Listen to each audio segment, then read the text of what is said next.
Hi, and welcome to Shadow Talk's weekly intelligence summary track, where our team of analysts dive into the top threat intelligence stories each week. To read their full findings and analysis, make sure to visit resources.digitalshadows.com. Now here's your host, Harrison Van Riper. Hey everyone, Harrison here, bringing you a special interview episode this week on Shadow Talk with Accenture's Deputy CISO, Jason Lewkowicz.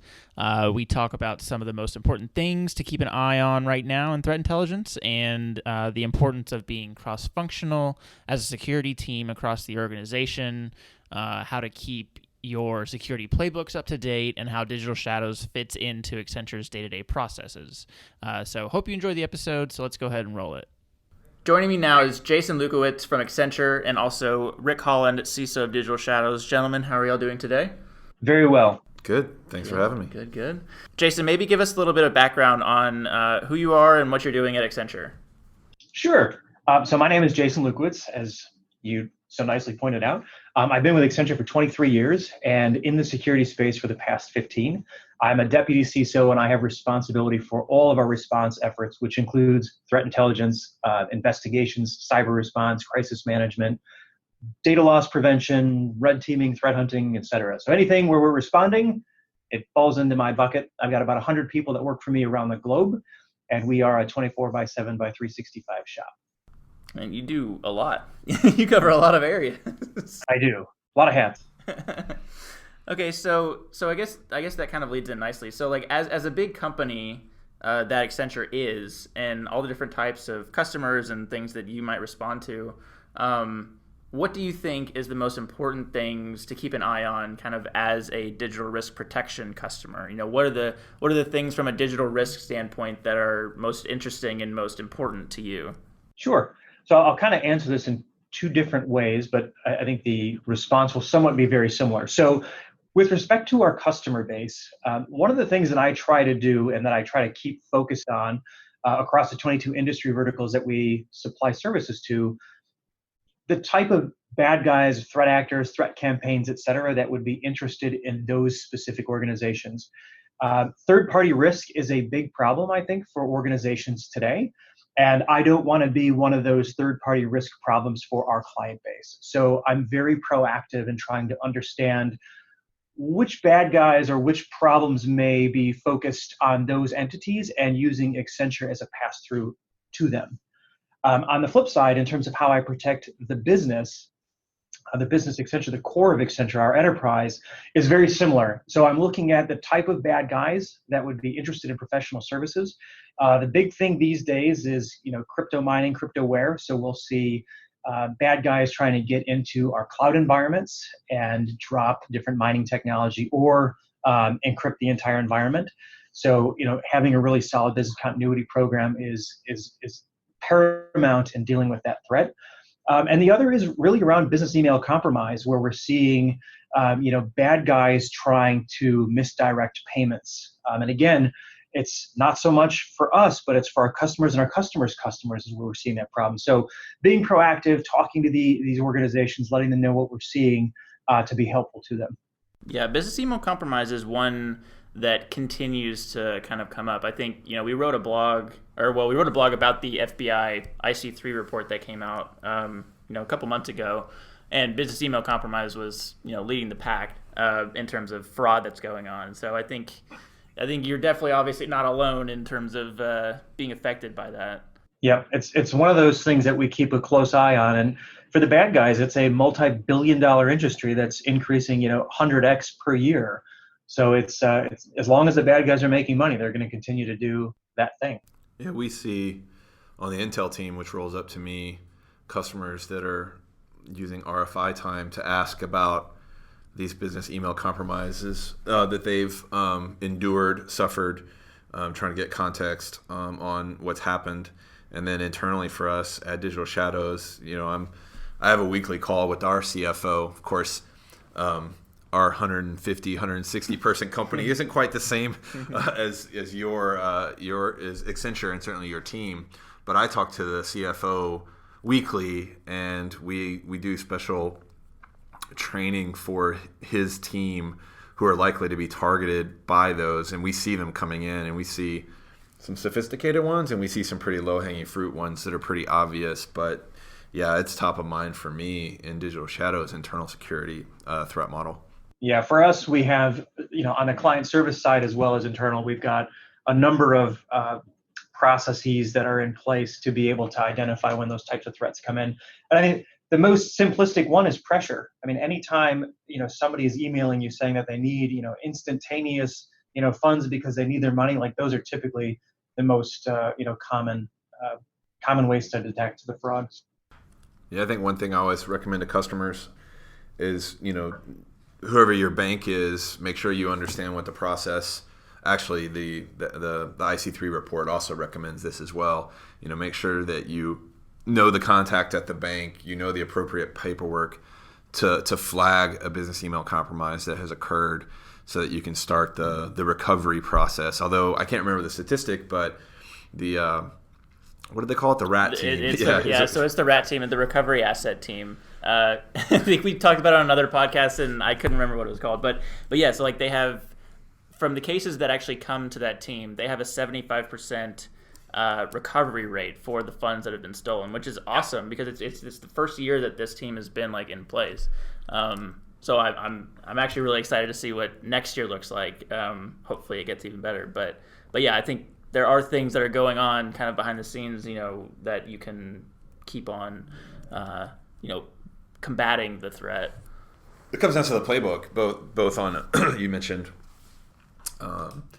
extortion, and having a playbook on what are you going to do when you have extortion from both a BCDR perspective, but also the internal security. And the same thing is what's your BEC playbook, and you don't want to be learning your playbook on the fly because you got that urgency that you just mentioned, Jason, right? People are like, give me my money. You don't want to sort it out then. Yeah, the worst thing to do is have an organic process. That never lends well. And the other piece too is, having a playbook is really important, but drilling that playbook and making sure that you build some muscle memory around it, especially on the threats that are impacting your peer group, really important. Yeah.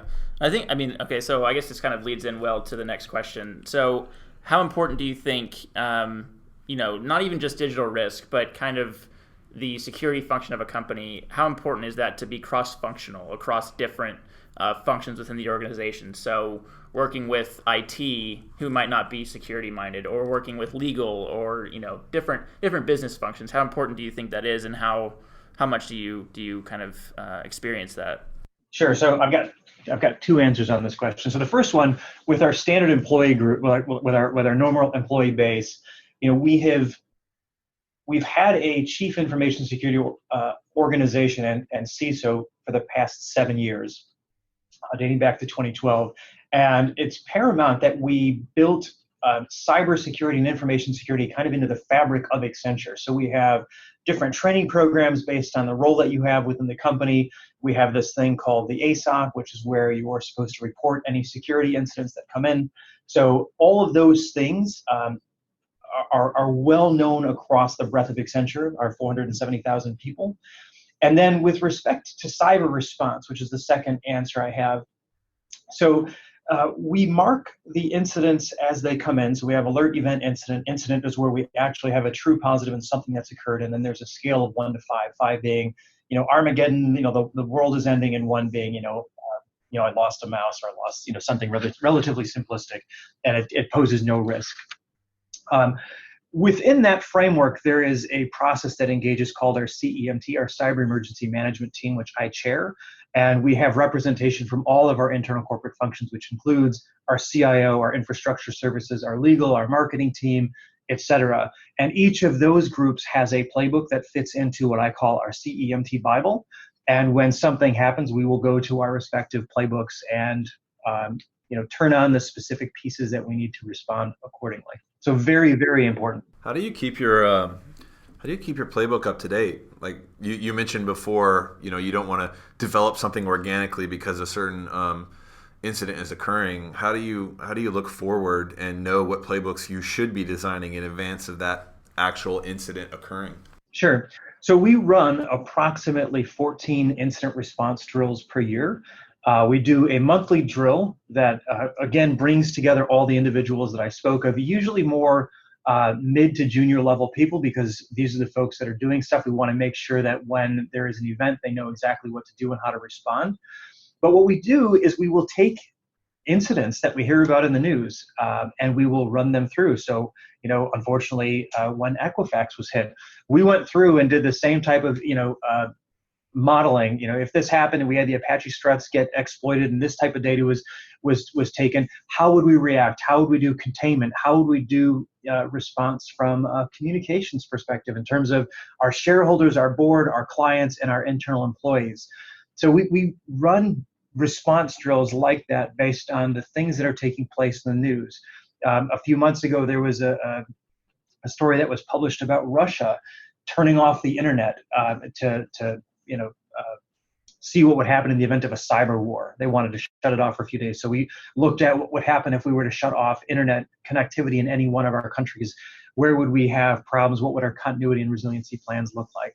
So we're very, very engaged in understanding what's going on in the, I would say, ecosystem, especially within our peers, and then drilling those specific things. And we'll find, what worked, what didn't work. We'll create an action plan to update our playbooks. So it's pretty, it's every 30 days we're typically doing some type of update. Wow, that's good. Yeah, that's really good. That's a lot of moving parts, I think. Yeah.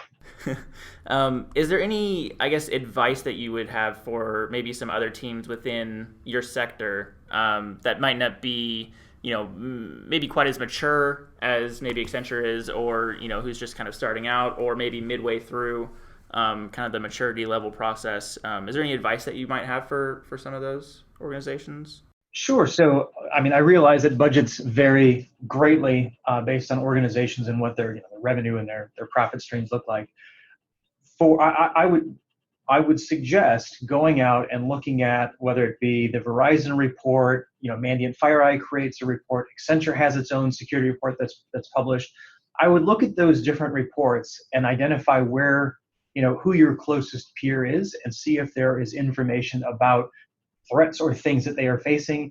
If you can't find it in direct alignment because you're a small, medium, cap organization, I would just look at your industry vertical and see what's specifically taking place, and make sure that you have a process to deal with those types of threats. And as we talked about at the beginning of the podcast, business email compromise and social engineering tend to be the easiest way to get into an organization. So, start simple. Just have a flag that comes in on every inbound email from external saying this is an external email. Be cautious with responding. And that's a good one. It doesn't involve buying some brand new security solution, something along those lines. It's pragmatic. Leveraging what you already have. Yep, exactly. Yeah, for a few years, we've had an Outlook plugin that we created internally that will pop up letting you know that you've got external recipients in the 2CC or BCC. Are you sure you want to send? So, Jason, let me ask you, what is your kind of major area of focus right now? Sure. So there's two areas that I'm specifically focused on now. Threat hunting is a big one, something we've been doing the past few years. And it's a great way to identify if your security tooling and tech is actually working. It gives you the opportunity to tune things if you find, historical issues or historical problems. But it's also a great way to identify things perhaps before bad guys do. So expose services to the internet, specific intelligence that comes through about bad actors when the unfortunate thing that happened to Wipro when they were breached, through social engineering, as that information became public through the different sites that existed, it gave us an opportunity to historically look and make sure that we didn't have that same problem in our environment, that we didn't receive any of those emails and communications. So threat hunting, I think, is a big one. It gives organizations the opportunity to actually make threat intelligence data actionable, which I think is really important. It also gives us, one of the things that I like to do internally is kind of measure everything that we're doing. So how much are we finding, whether it be typo squad or, IP that makes its way onto the net, or internal issues or vulnerabilities that aren't getting patched. We have the ability to kind of track that over time and see where we're improving. And the other is around red teaming. So again, I like to make sure that our SOC, our perimeter, our SIM, everything is working as it's supposed to. And so I have a gentleman named Brandon who works for me who's fantastic and leads that function for me. And they will continuously just attack Accenture as an adversary and see what it is that they have the abilities to do. And we talked earlier about kind of drilling. Well, one of the things that I like to do with my red team is on a quarterly basis, if we can, because it's expensive what I'm about to talk about, we will run it as an actual incident. And the only one who knows that this is going on is obviously the guy who runs the red team, myself, my CISO, and our COO. And we will run out a live event, whether it be some type of ransom attack or exfiltration of data, but we won't tell the business that this is not. We'll tell them that it's a real thing and that it's live, just to see how all the facets of our response plans are working in a live scenario, as well as we'll test our vendors. So we'll bring in linguistic specialists to help us look at the language that's coming through. Perhaps we'll bring in an outside law firm, we'll bring in outside communications teams just to see how they would actually act in a drill, even though they don't know it's a drill. And at the end, obviously, we tell everybody it's a drill, and they're usually pissed off that I've done this to them because it creates a lot of tension within the organization. So those are the two areas that I have great focus on now. Yeah. So kind of as a, I would say probably a more mature program, how does Digital Shadows fit into, kind of the things that you're dealing with on a day-to-day basis? Sure. So Digital Shadows is one of a few of the different platforms that we leverage. What I like very much about Digital Shadows is it gives me true positive. So I don't have to have my team focused on looking at the intelligence that's coming through, figuring out if it's really a problem, not a problem. It's very actionable kind of out of the gate. So I use it heavily for IP leakage. It's not necessarily going to give me attribution as far as where it's coming from, but it gives me a starting point in terms of where it is that I need to investigate, which is very, very useful and helpful. And the other is around typo squatting. So going back to business email compromise, where bad guys are usually successful is when they set up a domain that looks very similar to you. They then create an MX record and start mailing. And with Accenture, you drop a C, you add a 3 instead of the E, and it becomes very difficult for folks to necessarily recognize when they're looking at it at first glance. So Digital Shadows has helped us a lot with that. We leverage I forget what it's called, where we can call in and get an analyst time to help us look through some specific things, or if there's a specific industry that we want to write an article or blog post internally about, we'll reach out and get information and help from the internal analysts there. So very, very useful. Yeah, awesome. I'm glad we can help out. Okay, so kind of wrapping up for our last question. August is upon us. It's coming up soon. It's now next month. Right? Yeah, it's super soon. And I believe, are you going to Black Hat or DEF CON this year? I will be at both. Oh, awesome. All right, well, you'll see me and Rick there as well. I will. Is there anything that you're looking forward to specifically at the conference this year? So I love going to the social engineering village. I could sit in there for 8 hours every day and just watch in just complete amazement at the information that these guys get out of people. It's just fantastic. Beyond that, I haven't actually gone to see what the schedule looks like this year. I know I will be spending a lot of time with the different partners that we have. I know Accenture has a few events where I'll be going and spending time with their security consulting practice and engaging with some of our customers and clients. So I actually love the Black Hat conference. I like the fact that it's confined to Mandalay. It's a 2-day event, so we can kind of go hard for 2 days, unlike some of the other conferences that go on for 5 or 6 days, and by like day 3 I'm dead. So this is it's one of the conferences that I really look forward to. Yeah, this will be my first. So yeah. So it'll be pace yourself. Pace yourself. It'll be an interesting experience, but no, I'm super looking forward to it. And I think we've already mentioned on the previous podcast, but the kind of one that I'm looking forward to is the MITRE stuff with Katie Nichols and Ryan Kovar, who we've had on the podcast before. Yeah. So it'll be a good time. All right, well, Jason, thanks so much for chatting with us today. It's been fun, guys. I appreciate it. We'll have to do it again. Yeah.